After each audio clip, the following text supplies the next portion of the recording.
Chicago with Chuck Carroll, SecurityGuyTV.com, SecurityGuyRadio.com, ASISTV.org.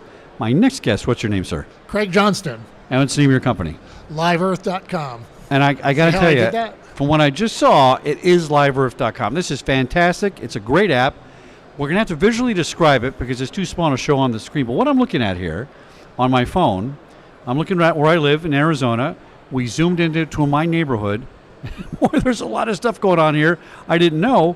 What's not on this map? Every parking lot's on this map. A fire down the road in the mountains. I got what airplanes are flying over our property right now. This is unbelievable. Unbelievable. How many data points are on here?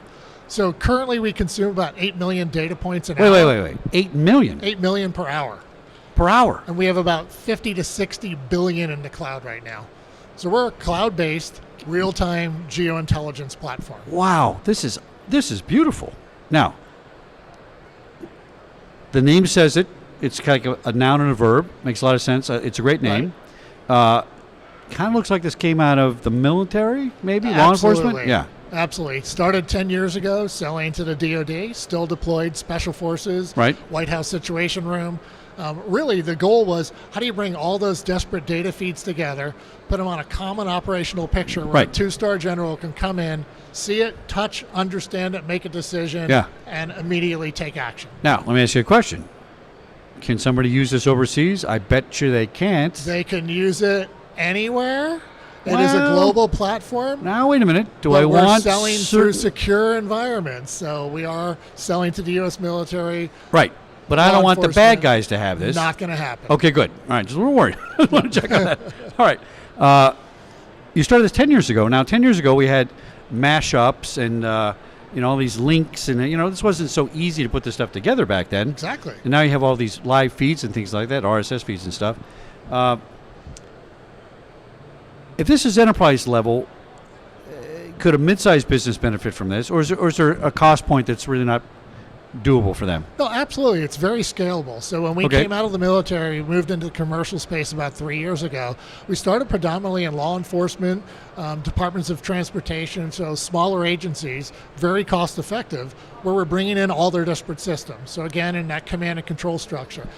In fact, if you watch Dateline NBC recently on the Hartford, Connecticut activity, we're installed in Hartford. They used our system to help solve that crime. So it's a small police department. But then we scale all the way up to large global enterprise accounts as well. And it really comes down to what's the problem you're trying to solve, what's the use case. All built around physical security, asset protection, and then really any data visualization layer. Right. So we apply on telecommunications for 5G, IoT networks. It's up to your imagination at this point. Now, can you tell me where in Apache Junction I'm going to find a fast food store that gets my order right? That is a hard thing to do. Now, if you can pipe me the data through our API, then I can give you the answer to that. Now I'm only half kidding because it was a serious question, right? Maybe we tie all those stores into Yelp.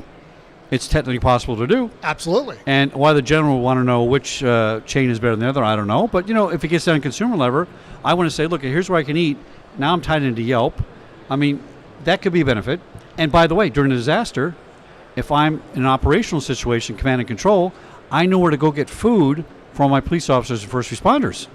So maybe it's only 1/3 of a joke. No, but you're right. Yeah. The way the platform's built is we can ingest data from anything. So I can bring in Esri ArcGIS layers. I can bring in IoT layers.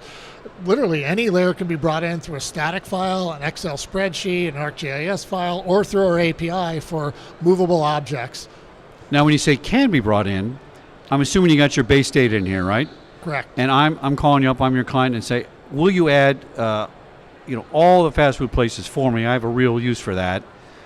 Would you do it for a customized feed for that client, or do you have to add it to the whole platform? Nope, we would add it customized for that client. Wow. Or if it applies, we'd add it to the whole platform. Right. So we've partnered with a whole series of different companies, from IBM Watson for weather, WorldAware for social media feeds, DataMiner, Inrex for traffic. So we really have built a partner ecosystem that we believe answers most of the questions, but then every customer can bring in their own proprietary feeds or individual items to meet their use case requirements. Now, you've heard of Google Takeout.